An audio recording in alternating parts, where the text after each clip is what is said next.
Sink est un célibataire sans espoir qui ne peut pas attirer de filles car il est trop petit et laid. Fatigué de sa vie de célibataire, il décide d'en finir en sautant du toit de l'école.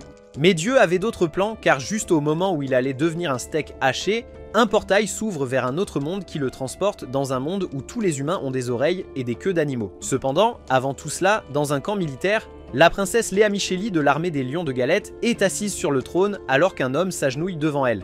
L'homme au sol est le général Godwin, qui dirige l'armée du Lion de Galette et fait la guerre au nom de la princesse. La princesse Léa Micheli demande à Godwin des nouvelles de l'avancée des troupes, auxquelles il répond qu'ils ont dû s'arrêter à cause de la forte pluie. Cependant, il l'assure qu'une fois la pluie calmée, ils commenceront immédiatement à marcher vers le royaume de Biscotti. La princesse Léa Micheli sourit cruellement tandis que son serviteur verse du jus de raisin dans son verre. Elle ne peut pas boire d'alcool car elle a encore 16 ans et n'est pas adulte. Pendant ce temps, dans le château de Fuliano de la République Biscotti, tous les hauts responsables de la République sont réunis pour une réunion afin de discuter de l'invasion de l'armée des Lions de Galette. Les responsables sont préoccupés car dernièrement leurs défenses ont été très faibles, c'est pourquoi ils n'ont pas pu se défendre contre les invasions. L'un des responsables plus âgés commande que seulement s'ils avaient leurs chevaliers Eukakazi et Brioche dans les batailles, ils ne perdraient pas si misérablement. L'un des jeunes responsables, Laurent, répond à l'aîné et explique qu'ils ont leur devoir et ne peuvent pas détourner leur attention vers cette bataille. L'officiel âgé est inquiet que si cela continue, alors le royaume pourrait finir par être détruit par les soldats de l'armée du Lion Galette, donc il suggère simplement d'abandonner le château de Fuliano et de se retirer. Cela offense l'une des chevalières nommée Éclair, qui commente avec colère qu'elle ne laissera pas une telle chose se produire et qu'elles doivent gagner cette bataille à tout prix. Ces mauvaises manières à table rendent l'une des officielles nommée Ricotta furieuse, qui lui rappelle qu'elle est en présence de la princesse. Éclair s'excuse et recule en laissant la princesse Miliorée décider par elle-même. Après avoir remarqué que tout le monde s'est calmé, la princesse Milliard prend enfin la parole en rassurant d'abord tout le monde qu'ils ne perdront pas la bataille à venir. Pour cela, elle va jouer sa carte maîtresse, qui est d'invoquer un grand héros d'un autre monde. Pendant ce temps, dans la ville de Kinokawa, Japon, une jeune fille nommée Rebecca est devant la maison de son ami Sink, attendant qu'il se réveille et se prépare pour l'école. Sink se réveille enfin après avoir entendu ses appels et commence à s'habiller de son uniforme scolaire. Après s'être préparé, il range son sac à dos et saute directement par la fenêtre au lieu de passer normalement par la porte. C'est juste un autre jour pour Sink, dont le seul passe-temps dans ce monde est l'athlétisme et le parcours. Rebecca est aussi habituée aux manies bizarres, donc elle ne se soucie pas qu'il saute partout comme un petit singe alors qu'il se déplace d'un endroit à l'autre. En marchant tous les deux vers leur école, Rebecca demande à Sink s'il a des plans pour les vacances de printemps. Sink répond que ses parents sont en voyage d'affaires, donc il retournerait probablement chez lui en Grande-Bretagne car il y a un tournoi dans quelques jours. Il aime aussi la Grande-Bretagne parce que c'est un grand endroit avec beaucoup d'endroits pour s'entraîner et bouger, contrairement à la ville de Kinokawa qui est petite avec peu d'endroits pour faire des choses aventureuses. Rebecca ne peut s'empêcher de sourire après avoir entendu ses plaintes et commande qu'il doit aimer l'athlétisme. Sink hoche la tête en approbation en mentionnant qu'il n'y a rien de plus qu'il aime dans ce monde que l'athlétisme. C'est pourquoi il veut participer au prochain tournoi Iron Athletics. Depuis l'année dernière, il n'a qu'une seule deuxième place, ce qui l'a rendu extrêmement déprimé. Rebecca le console en lui disant que remporter la deuxième place était aussi un grand accomplissement. Mais Sink commente que si ce n'est pas la première place, alors peu importe s'il est à la 100e place ou à la 2e place. Bientôt, ils arrivent tous les deux à l'école où Rebecca mentionne enfin la promesse de Sink de passer du temps ensemble avec leur famille une fois les vacances de printemps terminées. Sink l'assure qu'il s'en souvient toujours et quand ses parents auront enfin le temps, il leur demandera d'aller voir les champs de fleurs avec eux. Après avoir promis à Rebecca, Sink part pour son cours où il passe ses dernières heures. Bientôt, il est temps pour lui de rentrer, alors il saute à nouveau par la fenêtre et commence à marcher sur les étroites fentes le long des murs de l'école. Après avoir fait du parcours comme un ninja, il atteint enfin l'entrée où il saute en s'attendant à atterrir sur le sol. Cependant, à ce moment-là, un chien apparaît de nulle part et lance une épée au sol qui se transforme en un portail dans lequel Sink tombe et est transporté dans un tout autre monde. Après être tombé dans ce nouveau monde, Sink regarde autour de lui et trouve la princesse Millir debout devant lui. Sink est surpris de la voir et est encore plus choqué quand il remarque qu'elle a des oreilles de chien et une queue. Son apparence mignonne et sa beauté le font rougir alors qu'il lui demande qui elle est. Millir s'excuse d'abord auprès de Sink pour l'avoir invoquée de nulle part, puis elle se présente comme Millir, la princesse du royaume de Biscotti. Elle explique que le royaume Biscotti est attaqué par l'armée des lions de Galette, qui les pousse continuellement à leurs limites, encore et encore. Pendant qu'elle explique les choses à Sink, l'armée des lions de Galette est occupée à envahir le royaume Biscotti, alors que ses soldats font de leur mieux pour résister aux envahisseurs puissants et entraînés de l'armée adverse. La dernière ligne de défense de l'armée Biscotti est la porte de la ville qui est étroitement gardée par leurs soldats d'élite. Mais les puissantes forces de l'armée du lion de Galette prennent rapidement le contrôle de la porte de la ville et l'ouvrent pour lancer leur assaut complet. Retour à Milir, elle finit par tout expliquer à Sink et le fait voyager avec elle de retour au royaume de Biscotti, où elle l'annoncera officiellement comme le héros. Milir appelle son Selkal, qui est une sorte d'autruche blanche et qui est la monture royale de Milir. Sink est excité de voir tant de choses mystiques, alors il monte rapidement sur ce Selkal et ils commencent à se diriger vers le royaume. Sur le champ de bataille, les deux armées se battent férocement tandis que les commentateurs dans le ciel continuent de diffuser toute la bataille au public. L'un des commentateurs est Framboise qui vient du royaume de Galette. À côté de lui est assis Bernard, qui est également l'un des généraux de l'armée de Galette. Le dernier est l'aide de la princesse Liamachela, Vial. Après avoir présenté les invités au public, Framboise poursuit sa diffusion en annonçant que l'armée du lion a déjà pris la forteresse de Paporo et se dirige maintenant vers le champ du lac Affiliano, qui est également connu sous le nom de mur invisible du royaume Biscotti. Cette région difficile est extrêmement difficile à traverser, car l'eau empêche non seulement l'armée du lion d'avancer à pied, mais elle est également continuellement attaquée par les canons du royaume de Biscotti, ce qui ne laisse pas beaucoup de place à l'erreur pour les troupes. Les deux camps subissent de lourdes pertes, mais chacun est rapide à secourir ses soldats pour qu'ils puissent rejoindre le combat plus tard et se battre à nouveau. Alors que cette région est enfermée dans une dure bataille, les autres régions sont également engagées dans un combat acharné. Du côté de l'armée du lion, leur général, Godwin, mène la troupe dans la bataille, massacrant sans pitié son chemin à travers la horde d'ennemis qui ne sont pas capables de se défendre contre une seule de ses attaques. Du côté de Biscotti, la chevalière Éclair abat des groupes et des groupes d'ennemis qui continuent de se précipiter sur elle sans répit. Éclair est même obligée d'utiliser ses compétences spéciales, ce qui ne fait que la fatiguer encore plus. Voyant cela, elle ne peut que transmettre le combat à l'un de ses compagnons chevaliers, Lorne, qui saisit sa lance et déclenche un coup puissant, détruisant la plupart des soldats qui s'approchent. L'un des soldats utilise le corps moelleux de son camarade pour sauter et passer devant Lorne, mais il est quand même renversé avant de pouvoir atteindre la fin. Voyant son courage, le général Bernard promet de le récompenser une fois la bataille terminée. Retour à Milir et Sink. Ils arrivent enfin sur le champ de bataille, où Sink est un peu surpris de voir l'ampleur de la bataille. Il demande avec inquiétude à Milir si des gens se blessent ou meurent pendant la bataille.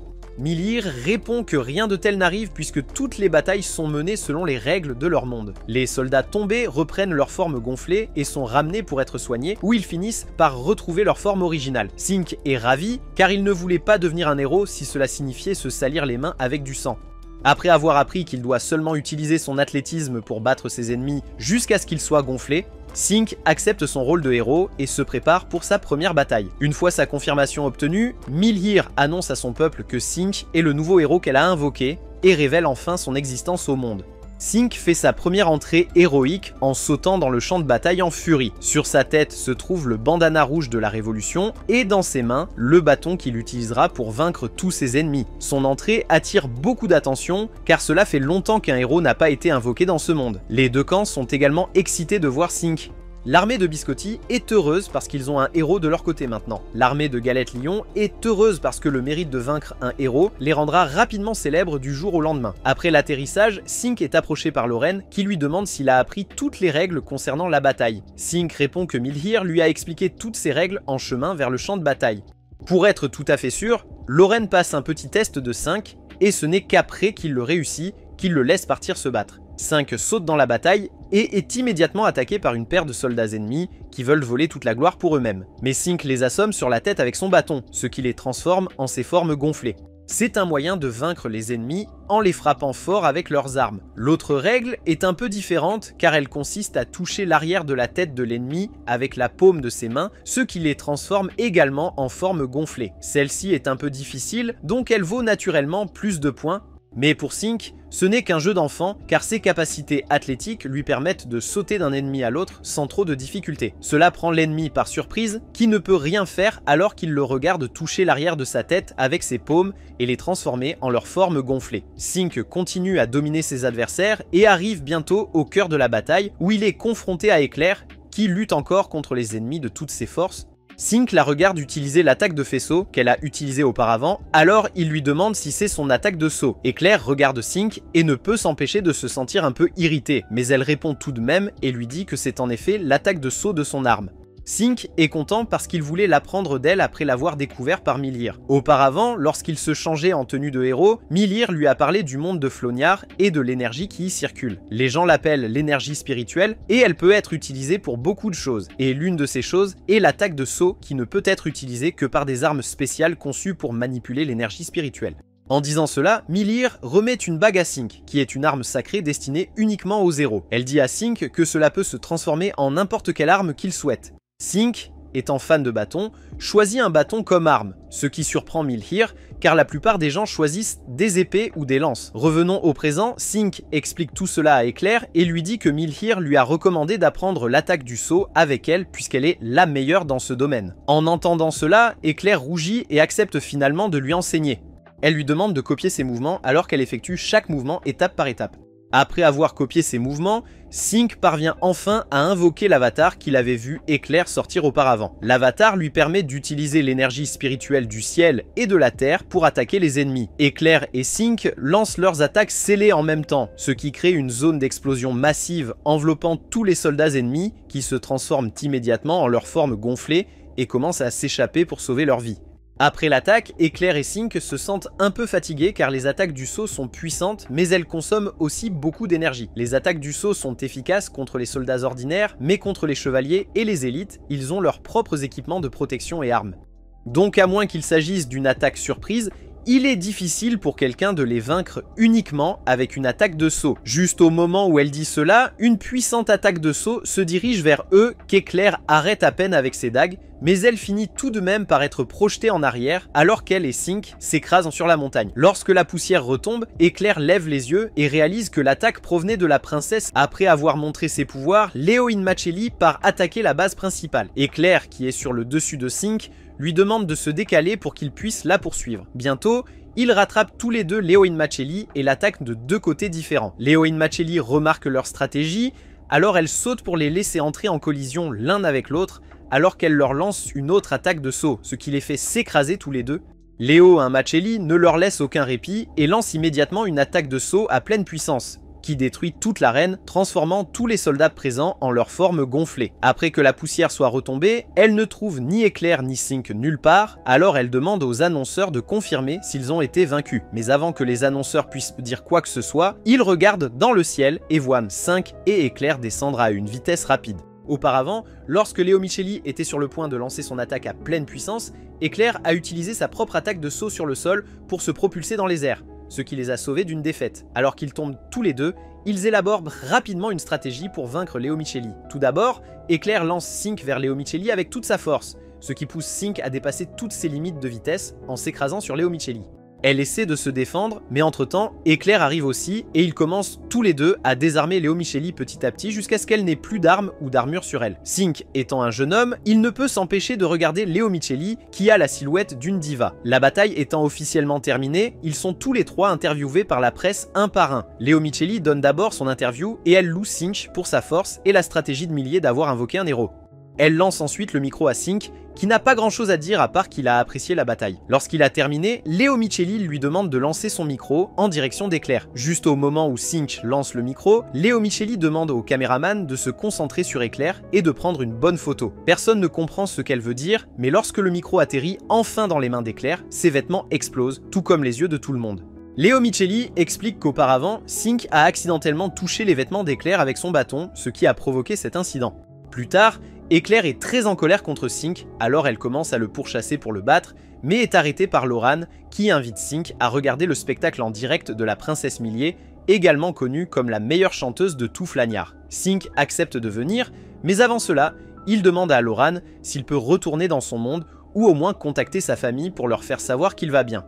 Loran est un peu surpris lorsqu'il demande à Sink si Millier ne lui a pas parlé des conditions pour invoquer un héros. Il explique qu'une fois qu'un héros est invoqué à Flaniar, il ne peut plus retourner dans son monde d'origine.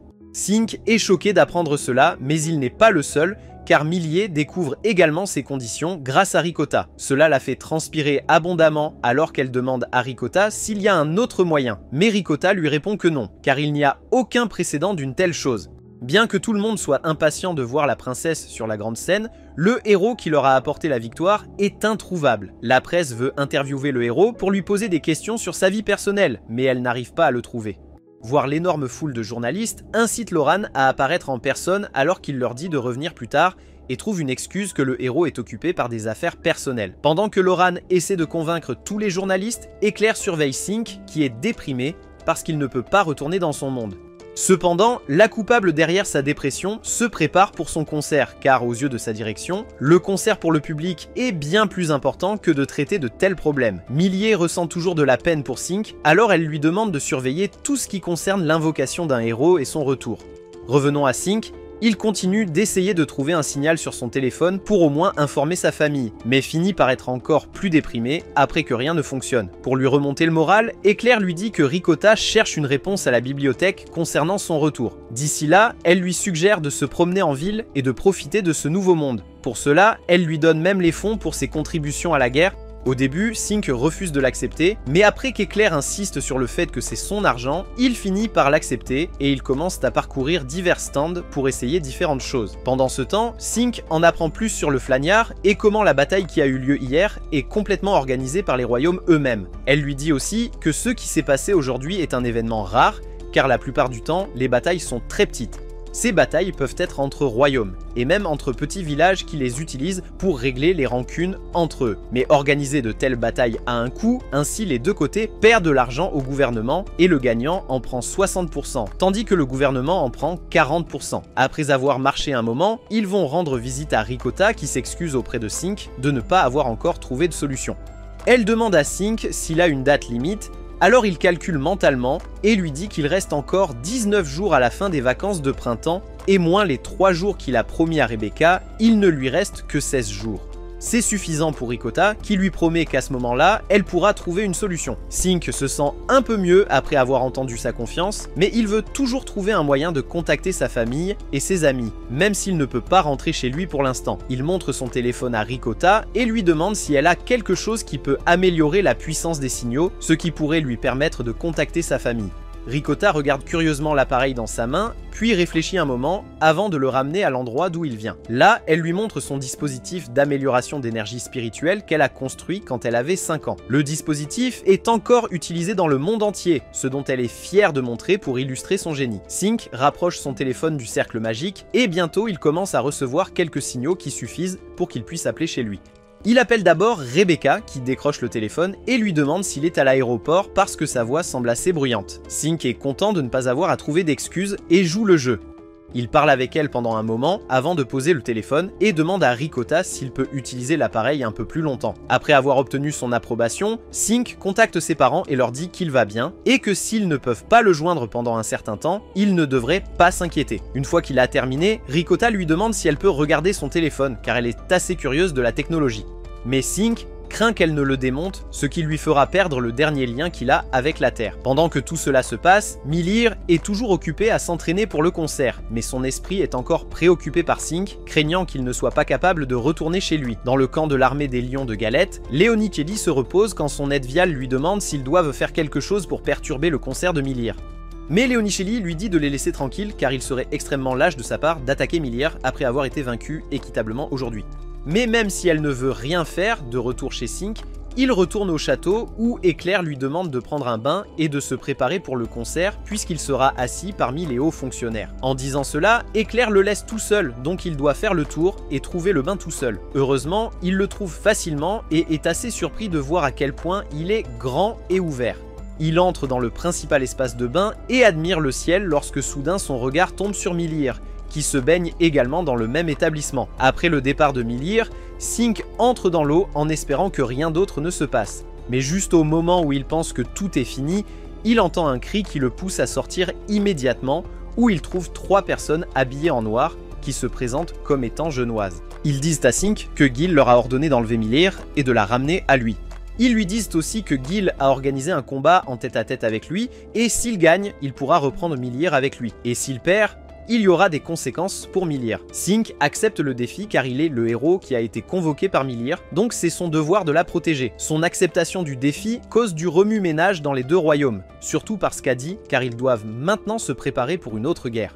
Sink, cependant, ne sait pas cela, alors il commence à courir vers la base ennemie, mais en chemin, il tombe sur Éclair qui lui donne un coup de pied à la tête et lui rappelle combien son geste était stupide. Léron est également occupé à calmer les officiels qui sont surpris d'entendre la déclaration de guerre et l'enlèvement de la princesse. Tous les inquiets parce qu'il ne reste qu'une heure et demie dans le concert. Donc si la princesse ne revient pas, ils ne pourront pas satisfaire les foules. La reine comprend aussi leurs préoccupations, alors il leur assure qu'ils vont sauver Miller et la ramener pour le concert. De retour à Sink, il s'excuse auprès d'Éclair pour sa précipitation, mais puisqu'il a déjà agi, Éclair doit accepter le résultat et l'accompagne pour sauver Miller. Ricotta les accompagne également au combat car elle leur apporterait le soutien nécessaire. Pendant ce temps, à la base ennemie, le prince Gaulle est assis sur le trône et regarde le général Godwyn agenouillé devant lui. Il peut comprendre que le général Godwyn veut lui demander la raison d'enlever Miller, mais il assure que tout ira bien et qu'il a des plans pour elle. Après avoir rassuré Godwyn, Gaulle demande à ses serviteurs d'aller s'occuper de Miller et de s'assurer qu'elle ne se sente pas mal à l'aise. Les serviteurs acceptent ses ordres et arrivent dans la chambre de Miller où elle est retenue captive. Ils amènent la lionne Verona pour la rencontrer, ce qui ravit Miller car elle a manqué de jouer avec Verona quand elle passait du temps avec Leonicelli quand ils étaient enfants. Beaucoup de temps s'est écoulé depuis, et maintenant même Verona a ses enfants. En jouant avec eux, elle ne peut s'empêcher de se remémorer ses souvenirs et de se demander pourquoi Leonicelli ne traîne plus avec elle. Retour à Sink, lui et ses compagnons arrivent enfin à la base, où ils sont confrontés à des centaines de soldats. Ricotta reste en arrière pour les soutenir, tandis qu'il saute avec Éclair directement dans la bataille. Le commandant ennemi les traite d'idiots de se lancer seul dans la bataille, et ordonne aux soldats de tirer des flèches.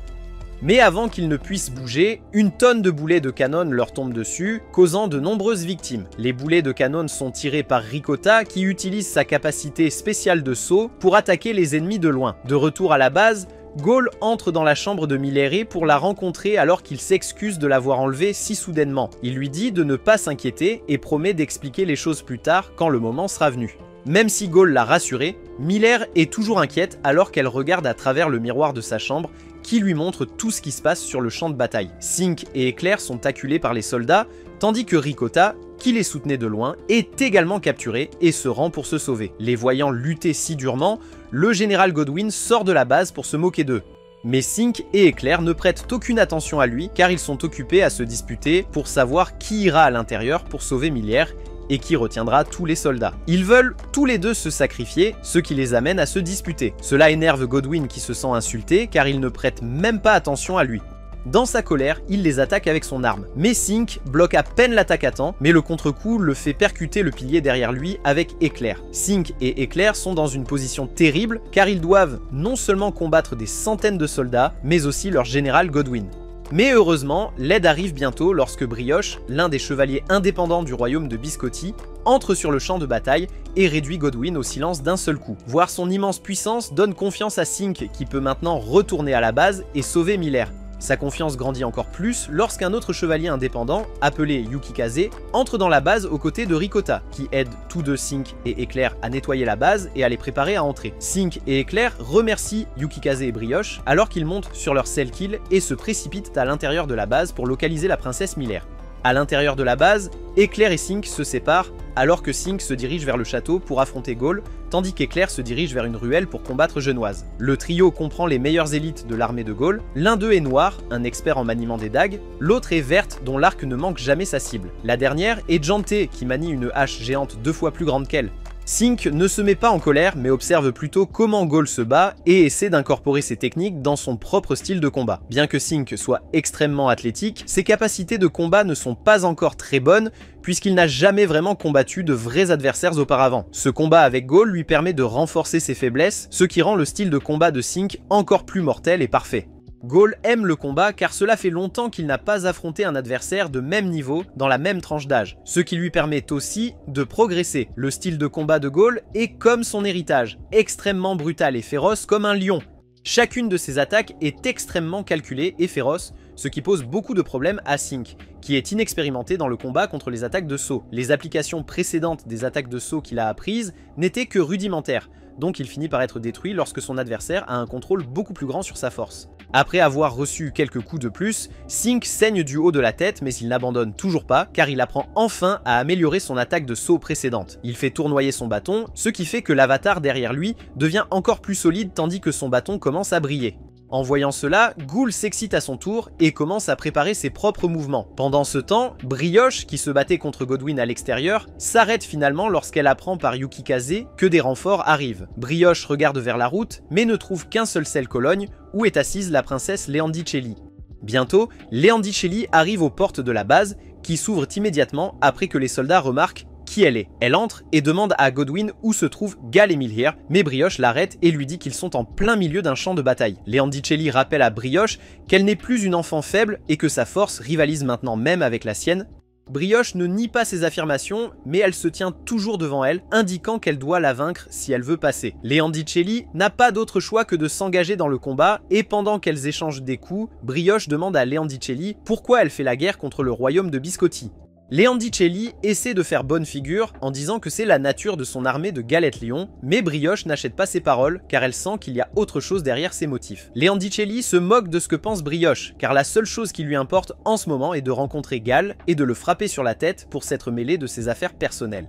Alors, elle termine rapidement le combat et bat Brioche avant de continuer vers Gal. En chemin, elle rencontre Éclair se battant contre le trio, alors elle leur donne une petite tape sur la tête pour leur rappeler que ce qu'ils ont fait ait été extrêmement stupide. De retour dans le château, Sink et Gal sont encore enfermés dans un combat lorsque Sink dit à Gal qu'il devrait abandonner et libérer Milhier, car il y a des milliers de ses fans qui l'attendent pour son concert.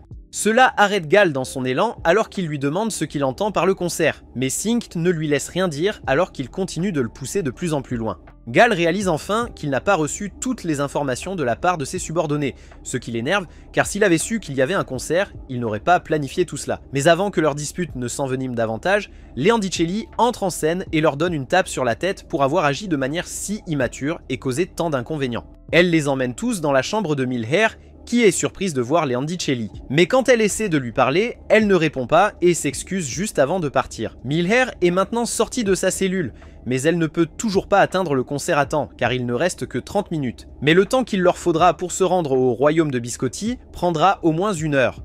Juste à ce moment-là, Sink lève la main et leur dit qu'il a un plan qui permettra à Milhier d'atteindre le château en 30 minutes. Le plan est d'utiliser l'énergie spirituelle à travers son arme et de l'utiliser comme propulsion pour voyager à grande vitesse. Tout le monde doute de ses affirmations, mais Milhier lui fait confiance car elle accepte de le suivre. Sink attrape Milhier et saute directement par la fenêtre en activant l'attaque de saut pour libérer des explosions d'énergie spirituelle. Cela pousse ses vitesses au niveau supérieur, car il parvient à couvrir une grande distance en quelques secondes. Yukikaze essaie de les rattraper et parvient à rester avec eux pendant un moment avant que Sink décide d'aller encore plus vite en transformant son arme bâton en planche, qu'il utilise ensuite avec son énergie spirituelle pour agir comme un accélérateur, ce qui les fait voler encore plus vite. À cette vitesse, le château de Liliano n'est pas si loin, donc Milhier peut enfin se détendre en s'asseyant sur la planche et laisser le vent caresser son visage. Cela la pousse à se confier à Sink en s'excusant pour son erreur de l'avoir invoqué sans savoir qu'il ne pourrait pas retourner dans son monde d'origine. Elle lui dit qu'elle vient de devenir la dirigeante et avant elle, c'était son père que tout le monde admirait. Elle se sent souvent inadéquate par rapport à son père qui gérait toutes sortes de choses sans trop de difficultés. Sink la console et lui dit que tout va bien et qu'elle n'a pas besoin de s'inquiéter. Il lui dit aussi que être nouveau dans quelque chose ne signifie pas qu'il faut être parfait, car il faut du temps pour que les gens s'adaptent à de nouvelles choses. Il donne son exemple car il est aussi un nouveau héros qui n'est même pas dans ce monde depuis un seul jour. Après avoir écouté ces mots, Milhier se calme enfin et le remercie d'être là. Bientôt, ils arrivent au château où Milhier se précipite à l'intérieur pour se préparer pour le concert. Heureusement, tout se passe parfaitement et le concert est un énorme succès. Pendant que Milhier se produit, Sinke se repose en coulisses car il s'est épuisé à utiliser continuellement l'énergie spirituelle. Le lendemain matin, Milhier convoque tous les responsables au tribunal où elle remet leurs récompenses une par une pour chaque contribution qu'ils ont apportée à la guerre. Elle appelle d'abord Léron, qui a beaucoup contribué lors de la bataille contre l'armée du Lion de Galette. Elle lui remet la récompense et il s'en va. Après lui, Milhier appelle Éclair, qui a le plus contribué pendant la bataille, que ce soit en retenant tous les soldats ennemis ou en battant la princesse Leonmicelli elle-même. Pour sa récompense, Éclair demande des caresses sur la tête, ce que Milhier accepte et lui en donne beaucoup. En voyant sa queue remuer, Sink est intrigué et leur demande si les caresses sur la tête sont vraiment si agréables. Après la cérémonie de remise des récompenses, quelques jours passent et Sinke oublie complètement qu'il a même une maison sur Terre. Chaque jour, il passe son temps à courir dans le château pour faire des courses et s'entraîner avec les chevaliers, ce qui le rend rapidement très populaire parmi la population.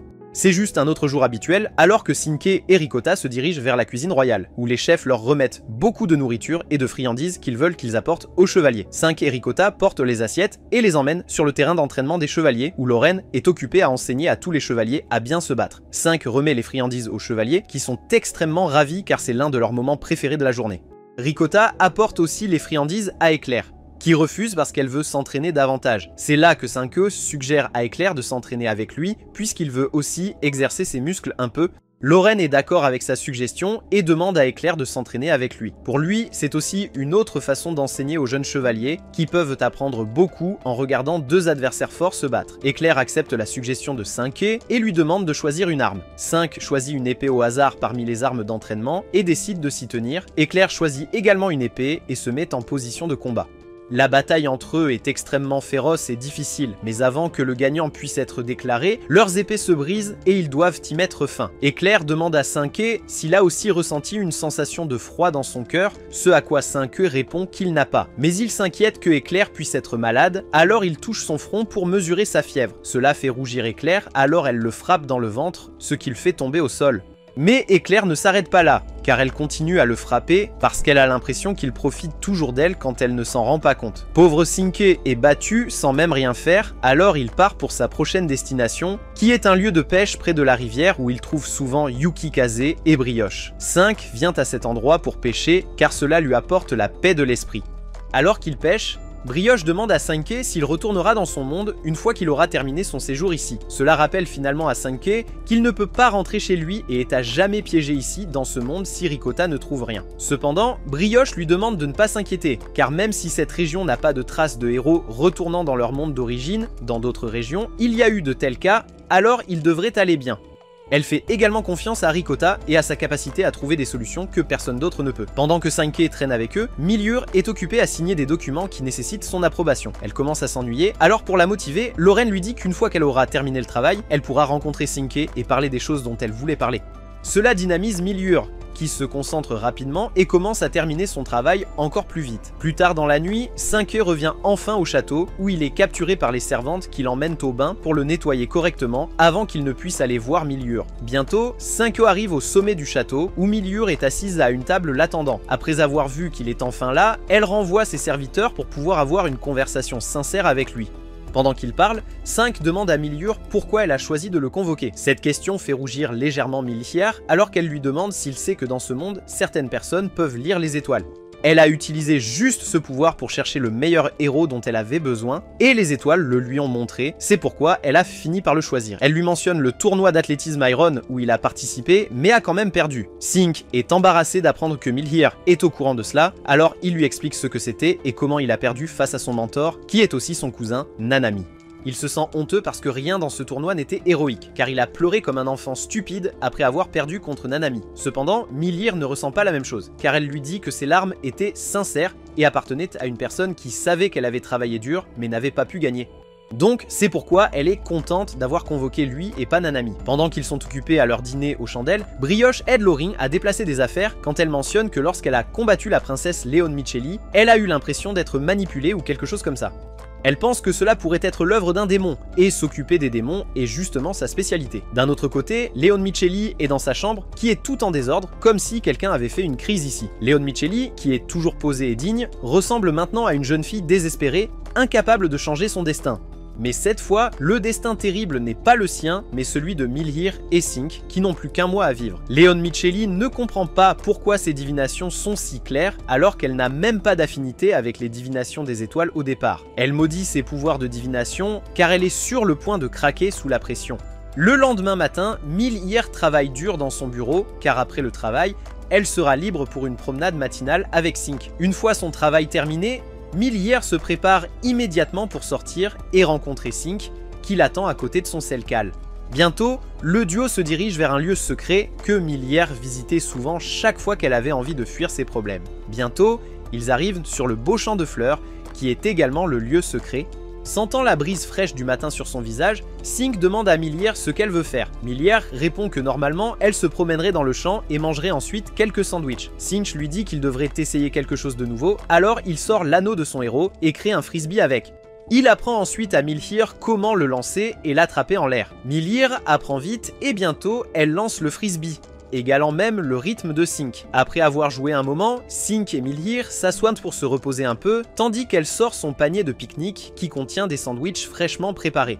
Pendant qu'il mange les sandwichs, Milhir parle de l'amélioration de son utilisation de l'anneau de son héros, car maintenant il peut l'utiliser efficacement et peut même le séparer en plusieurs armes. Cependant, Sink n'est toujours pas satisfait car il voulait se transformer en épée, mais n'a pas pu.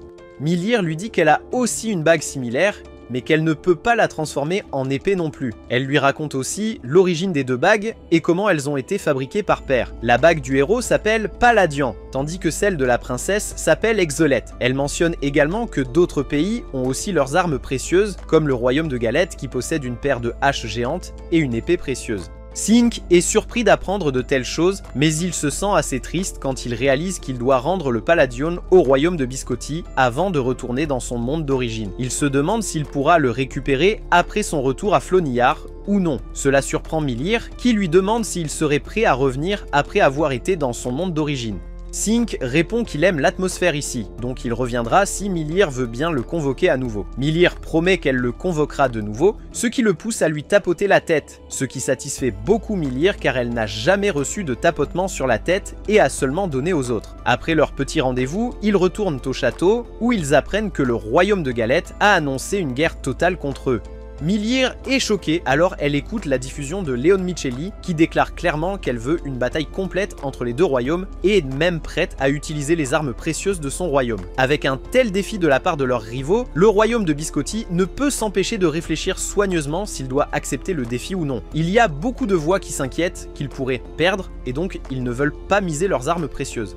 Mais certains pensent qu'il pourrait être trop lâche pour eux de ne pas accepter le défi, alors ils encouragent Milhir à l'accepter. Pendant que la discussion se déroule dans la salle du conseil, Sink reçoit une lettre de Gol qui lui demande de sortir du château et de le rencontrer pour une discussion importante. Sink sort et rencontre Gull qui lui dit que lui et le général Godwyn étaient contre la bataille, mais que Leonicelli a insisté pour qu'elle ait lieu. Il a l'impression qu'il y a quelque chose qui ne va pas avec sa sœur, mais il n'arrive pas à mettre le doigt dessus. Il lui demande donc de vaincre sa sœur et de la libérer de ce dont elle souffre. Sink retourne au château où il rencontre Melita et lui demande des informations sur la relation entre Milissur et Leonicelli. Mais Melita lui dit que depuis longtemps, les deux royaumes ont des relations extrêmement bonnes. Cela a entraîné la formation d'un lien fort entre les deux royaumes et leurs héritiers, ce qui a naturellement mené à l'amitié entre les deux jeunes princesses, Milissur et Leonicelli. Elles se traitaient comme des sœurs et étaient toujours ensemble. Cependant, il y a 6 mois, tout a changé lorsque Leonicelli a commencé à prendre ses distances avec Milissur. Elle a même demandé au royaume d'augmenter sa sécurité, car elle craignait pour sa sécurité. Mais quelques temps plus tard, elle a défié le royaume de Biscotti pour la première fois. Et depuis lors, ils se sont affrontés dans de nombreuses batailles. Après avoir appris l'histoire, Sinke comprend les complications, alors il sort et attend que Milissur sorte et annonce sa décision au monde.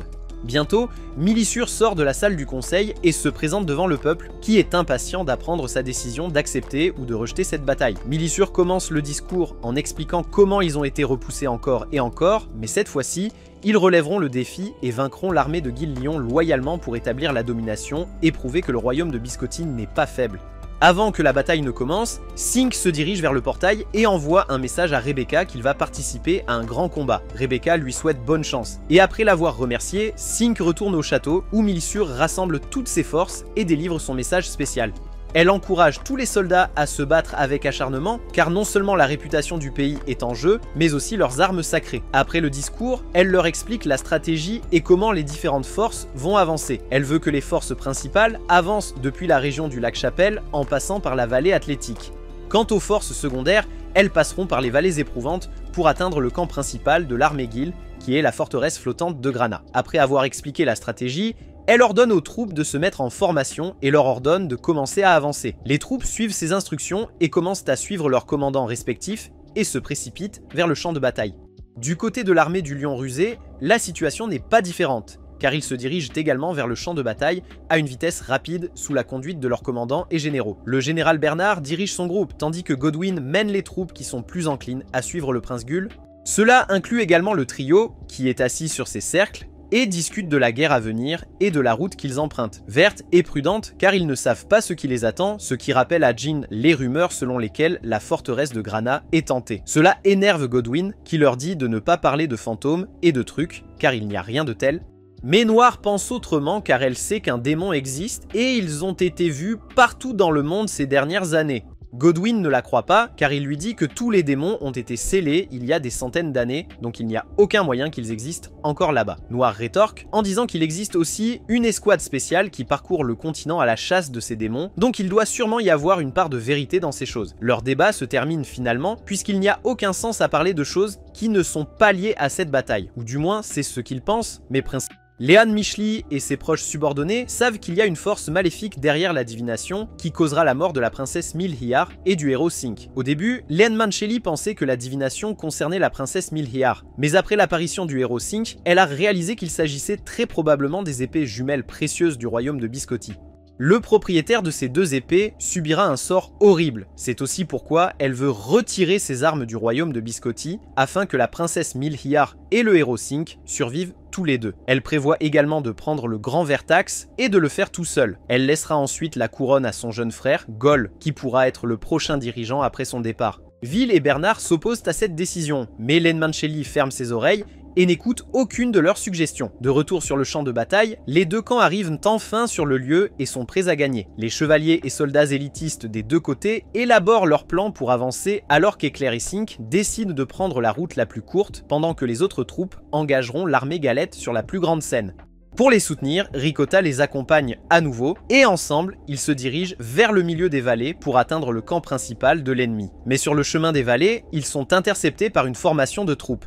Alors d'abord, ils les battent tous, puis seulement passent à l'étape suivante. Yukikaze les aide à dégager la formation, ce qui leur donne un accès facile aux vallées, et ils y arrivent sans trop de fatigue. Pendant ce temps, Milhir est assise au camp principal de l'armée de Biscotti, où elle est prise en embuscade par Vil, qui infiltre le camp pour l'enlever. Cependant, Miliar avait déjà prévu cela, alors ce qu'elle a laissé dans le camp n'était pas elle-même, mais Ricotta, ce qui amène Vil à abandonner alors qu'elle se rend compte que leurs plans ont été déjoués. De retour à Sink et Éclair, ils remarquent les feux d'artifice dans le ciel, ce qui leur indique que la base principale a effectivement été attaquée par l'armée de Galette. Cela pousse Ricotta, à côté d'eux, à se transformer en Milhiar, qui commande qu'il y a effectivement quelque chose qui ne va pas avec Leanne Manchelli, sinon elle n'aurait pas attaqué la base principale car cela va à l'encontre de sa morale. Cela inquiète Milhiar qui décide de confronter Leanne Manchelli elle-même et de lui demander pourquoi elle fait tout cela. Leanne Manchelli est à la forteresse en attendant que Milhiar arrive lorsque sa servante rouge l'informe que Vil a échoué dans sa mission et a été capturé par le royaume de Biscotti. Leanne Manchelli s'y attendait, donc elle n'est pas inquiète, mais Rouge ne peut s'empêcher de se sentir un peu tendue car la bataille n'a pas du tout tourné en leur faveur. Le prince Gol, qui est censé diriger la plupart de leurs escouades d'élite, ne semble pas être d'humeur pour une bataille sérieuse. Leanne Manchelli écarte ses préoccupations en lui assurant que tant qu'il fait un travail à peu près correct, elle pourra faire le reste. De retour sur le champ de bataille, Brioche défend le pont entre les deux factions, ne permettant à aucun soldat de poser le pied sur leur côté du territoire. Elle domine complètement le champ de bataille, mais juste à ce moment-là, le général adverse Bernard apparaît, qui défie Brioche à une bataille. Avant que Brioche puisse accepter son défi, Lorraine intervient et demande à Bernard de se battre à sa place. Le public est choqué car il ne s'attendait pas à ce que les deux commandants des armées opposées se confrontent aussitôt. Brioche laisse la bataille à Lorraine alors qu'elle avance avec son escouade vers la forteresse volante. Bien que le royaume de Biscotti domine ce côté du champ de bataille, l'autre côté est complètement envahi par le prince Gol, dont les forces font des ravages parmi les chevaliers et soldats du royaume de Biscotti. Leur objectif est d'empêcher le royaume de Biscotti d'envoyer d'autres renforts vers la princesse Milhiar. Cependant, le selkal de la princesse Milhiar est toujours à la base, et Ricotta doit aller le lui livrer. Elle choisit donc l'option la plus dangereuse et vole droit à travers la pluie de flèches dans l'espoir d'atteindre l'autre côté avant d'être touchée. Cependant, elle a sous-estimé l'armée de Galette qui avait Vert de leur côté, dont les flèches ne manquent jamais leur cible. Vert tire une flèche à pleine puissance vers elle, que Ricotta essaie de bloquer, mais elle finit quand même par être touchée. La flèche déchire ses vêtements et elle devient un spectacle pour tout le public. Heureusement, elle est haut dans le ciel et le selkal de Milhiar la protège d'être vue par plus de gens. Vert, qui est satisfait après s'être moqué de Ricotta, subit bientôt le même sort lorsque la division des archers du royaume de Biscotti tire une flèche vers elle en représailles, ce qui détruit également toute sa dignité. Toutes les parties sur le champ de bataille sont engagées les unes contre les autres dans des batailles, ce qui permet au groupe de héros d'atteindre le château sans trop de difficultés. Le seul obstacle sur leur chemin sont les forces défensives, mais elles ne posent pas de gros problèmes par rapport à la puissance de feu du héros et du chef des chevaliers impériaux. De retour à la forteresse, Lane Mancelli attend patiemment Milliard lorsqu'elle reçoit une nouvelle vision qui lui montre une fois de plus la mort de Milliard. Mais cette fois, il n'y a pas de Sync à ses côtés, ce qui inquiète Lane Mancelli, car elle ne sait pas ce qui a changé. Alors qu'elle envisage différentes possibilités, Milliard entre finalement dans la forteresse avec son groupe, ce qui laisse à Lane Mancelli pas d'autre choix que de la confronter. Elle défie Milliard et Cinch à un duel, s'attendant à ce qu'ils se battent ensemble. Mais lorsqu'elle apprend que seul Milliard a accepté le défi, elle est choquée et réalise « C'est pourquoi l'avenir a changé ». Quand Milliard entre dans l'arène, elle porte les 2 trésors sacrés sur ses mains, ce qui répond à la question de Léomitella sur la raison pour laquelle Cinq n'est pas morte avec elle cette fois-ci. Milliard n'est pas d'humeur à comprendre ce qui se passe dans la main de Léomitella, car elle veut seulement savoir pourquoi elle est passée d'une sœur aimante à la princesse de guerre belliqueuse qu'elle est maintenant. Elle veut aussi savoir pourquoi elle la déteste maintenant. Voir les larmes dans les yeux de Milliard affaiblit un peu la détermination de Léomitella, mais Rouge ne permet pas que cela se produise car elle attaque immédiatement Milliard, que cette dernière défend à l'aide de la grande épée qu'elle tient en main. Rouge essaie aussi de prendre les 2 anneaux des mains de Milliard, mais avant même qu'elle ne puisse les atteindre, les anneaux se transforment en une épée rose dont la puissance la repousse. Pendant ce temps, dans la forteresse, Cinq est inquiet pour Milliard, alors il décide d'aller l'aider. Mais comme l'ascenseur vers l'arène est bloqué, il ne peut monter que de l'extérieur, et Claire le suit également derrière car elle ne peut pas se débarrasser de ce sentiment d'inquiétude, comme si quelque chose de terrible allait arriver à la princesse Milliard. Les sens d'éclairs ont raison, alors que l'arène à l'extérieur de la forteresse commence à s'élever dans le ciel, tandis que des éclairs traversent l'horizon. Le sentiment inquiétant dans leur cœur continue de grandir, ce qui se manifeste bientôt en une chose terrible qu'ils ne voulaient même pas voir dans leur cauchemar. Milliard et le reste du public regardent le ciel et trouvent une boule géante d'énergie maléfique pulsante. La balle prend bientôt la forme d'un démon renard maléfique qui atterrit dans l'arène et attaque immédiatement Milliard. Léomitella saute rapidement pour la sauver en tranchant toutes les armes ressemblant à des tentacules menaçant de blesser Milliard. Après l'avoir sauvée, Léomisla se tourne vers Milliard pour lui demander si elle va bien, mais cela lui fait baisser sa garde, ce qui permet au démon de l'attaquer par derrière. Milliard ne peut pas laisser cela se produire. Alors elle saute pour sauver Léomitella cette fois, mais son épée n'est pas assez forte pour couper les tentacules, donc elle est transpercée par l'un d'eux et elle est emportée dans le ciel par le démon maléfique. Léomitella est extrêmement furieuse tandis qu'elle poursuit le démon, mais il ne s'arrête pas. Et peu importe combien de fois Léomitella l'attaque, il ne bronche même pas et continue simplement d'avancer. Léomitella est dévastée car elle ne peut pas supporter l'échec de ne pas avoir pu sauver Milliard. Juste à ce moment-là, Cinq et Éclair ont également réussi à enfin atteindre le sommet. Ils apprennent ce qui s'est passé de Rogue, qui les informe que Milliard a été emmené par le démon, qui essaie de l'absorber. La seule chose qui la protège est le trésor sacré, mais cela ne va pas durer beaucoup plus longtemps. Réalisant qu'ils n'ont plus beaucoup de temps, Cinq et Éclair se précipitent vers le démon, alors que Cinq utilise son énergie spirituelle pour accélérer leur élan, ce qui réduit légèrement l'écart entre eux. Mais ce n'est toujours pas suffisant, alors Éclair donne toute son énergie spirituelle à Cinq, qui arrive enfin au sommet du démon où Milliard est piégé. Pendant ce temps, Milliard rencontre la mère du renard démon, qui était un dieu de la terre avant qu'une épée maléfique ne la frappe et qu'elle ne se transforme en démon sans esprit. Le renard démon a même absorbé sa mère et a semé le chaos à travers le continent avant d'être finalement scellé par une personne qui avait également l'aide de l'épée sacrée. Le renard démon veut que Milliard utilise l'épée sacrée dans ses mains pour tuer le petit renard afin que sa misère prenne enfin fin et qu'ils soient tous les deux libérés de ce monde. Mais Milliard ne veut pas blesser le petit renard. Alors elle choisit un autre chemin, qui est de retirer l'épée du corps du petit renard afin qu'il puisse être libéré du renard et vivre une vie paisible. Sa détermination amène Excalibur à se transformer enfin en épée, ce qui la libère de la cage du démon. Dehors de la cage, Cinq attrape Milliard, qui lui donne le Palladion, qui se transforme également en épée, réalisant enfin le souhait de Cinq de devenir un vrai épéiste. Utilisant leurs pouvoirs combinés, Milliard et Cinq forcent le démon à se mettre à genoux. Cela leur permet d'atteindre l'endroit où l'épée maléfique est coincée. Cinq tire l'épée, ce qui libère le petit renard de la souffrance, et le démon se transforme en poussière. Cependant, l'épée maléfique essaie d'avaler Cinq, mais à ce moment-là, une flèche vole vers eux, frappe l'épée maléfique et la renvoie dans l'abîme. La flèche venait de Léomitella, qui est finalement heureuse d'avoir pu contribuer à cette bataille, ce qui allège la culpabilité dans son cœur.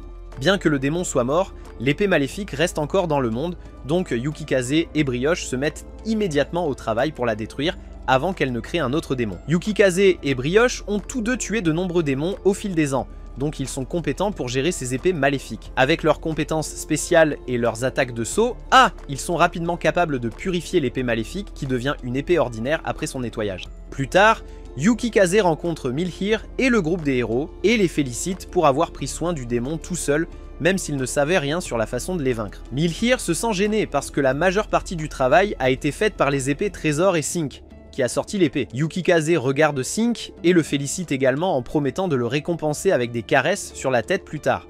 Pendant que Yukikaze est là, Milhir lui demande des nouvelles du petit renard et si elle peut s'en occuper. Yukikaze accepte de prendre le petit renard sous sa protection car sa lignée de renards est la mieux adaptée pour le remettre sur pied. Pendant ce temps, Léo Micheli se réveille et se souvient de tout ce qui s'est passé. Elle se sent partagée, mais Rob lui dit de ne pas s'inquiéter car ses sujets comprendront sûrement ses complications. Léo Micheli ne peut que prier car elle se sent extrêmement coupable d'avoir mis tout le monde en danger à cause de ses actions, alors elle monte sur scène et annonce publiquement ses erreurs. Elle s'excuse pour tout ce qui s'est passé et promet qu'elle arrangera tout pour s'assurer que personne ne soit mécontent.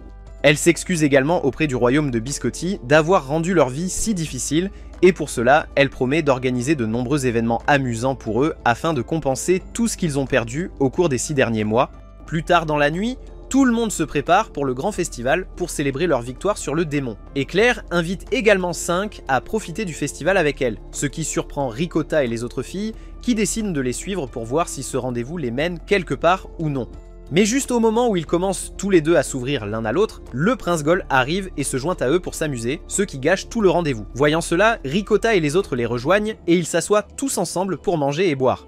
Pendant ce temps, Milhir se prépare pour un autre concert de victoire lorsque Léo Micheli vient la rencontrer. Elle s'excuse auprès de Milhir pour tout ce qui s'est passé au cours des 6 derniers mois. Milhir n'est pas en colère parce qu'elle sait que tout ce qu'elle a fait était pour son bien.